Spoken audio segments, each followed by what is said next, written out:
Supreme court को धन्यवाद, देश की न्यायपालिका को धन्यवाद। विक्टिम परिवार को पूरा ये आशंका है कि अगर अपराधी कहीं से भी छूट जाएगा, उसका गिरोह तुरंत सक्रिय हो जाएगा और अलग तरीके से उसका मोटिवेशन जो बढ़ेगा, उसके गिरोह के लोगों का बढ़ेगा।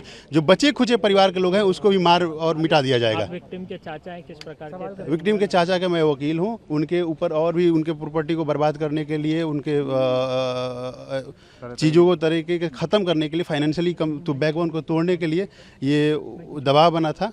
अभी भी उनके परिवार पे उनका जो माइनर बच्चा है जिसकी आइडेंटिटी डिस्क्लोज नहीं कर सकती है, उसको स्कूल से निकाल दिया जा रहा है। उसके स्कूल में रजिस्ट्रेशन नहीं हो रहा है। ये आपने मेंशन किया था कोर्ट में? ये कोर्ट में ये सेपरेट मैटर है। उसके लिए हम लोग जो प्रोसीजर है वो लोग हम स्टार्ट कर रहे हैं। देखिए, किसी ये बच्ची जो थी और इसका परिवार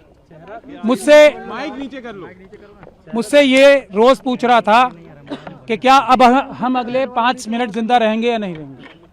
अब कम से कम मैं इन्हें ये बता सकता हूं कि आपके पास अभी बहुत छोटी सी रिलीफ मिली है। बिल्कुल हमें इसको विक्ट्री नहीं कहना चाहिए। मैं इसको विक्ट्री नहीं कह रहा हूं, ये विक्ट्री नहीं है। ये एक छोटा सा सांस लेने का मौका विक्टिम और उसको परिवार को मिला है। इसके अलावा इस फैसले को मैं कुछ भी नहीं देख सकता, क्योंकि जो सीबीआई ने जो स्टैंड लिया है, जो हमें डर था वही किया उन्होंने।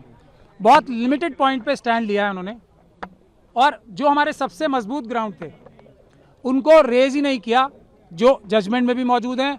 और अगर सीबीआई के पास तो हमारी रिटर्न सबमिशन भी मौजूद थी ना, जो हमने हाईकोर्ट में फाइल की थी ना, उन्होंने हमसे कंसल्ट किया ताकि हम उनकी पिटीशन बेहतर बनाने की कोशिश करते, ना उन्होंने हमें पार्टी बनाया और कोशिश ये की कि हमें लास्ट मोमेंट तक उनकी जो एसएलपी फाइल है वो भी ना मिले।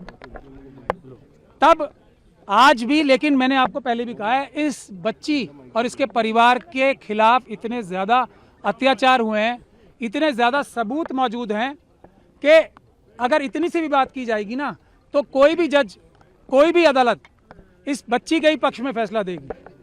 और इसीलिए इस जजमेंट को हम क्रिटिसाइज़ कर रहे थे कि ये जो दिल्ली हाईकोर्ट की जजमेंट थी वो इतनी महान दयालुता जो दिखाई थी इस कॉन्विक्ट को, कुलदीप सिंह सेंगर को, जिसको मैं बोलता हूँ एप्स्टीन गैंग के मेंबर हैं, वो इंडियन एप्स्टीन गैंग के मेंबर हैं।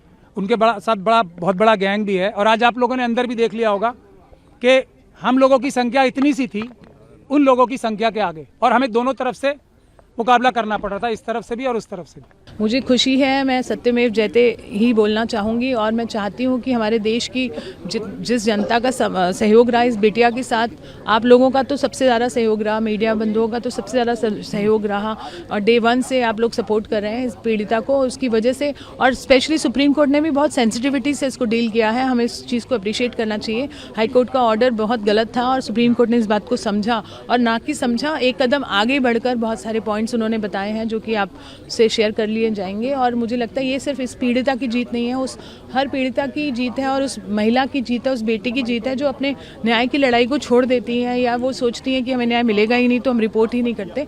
तो अब रिपोर्टिंग होएगी, और हमारी बेटियों में जो आश्वासन आएगा कि हाँ, हमें अगर हमारे साथ कुछ गलत होता है तो हमें इसको बताना है।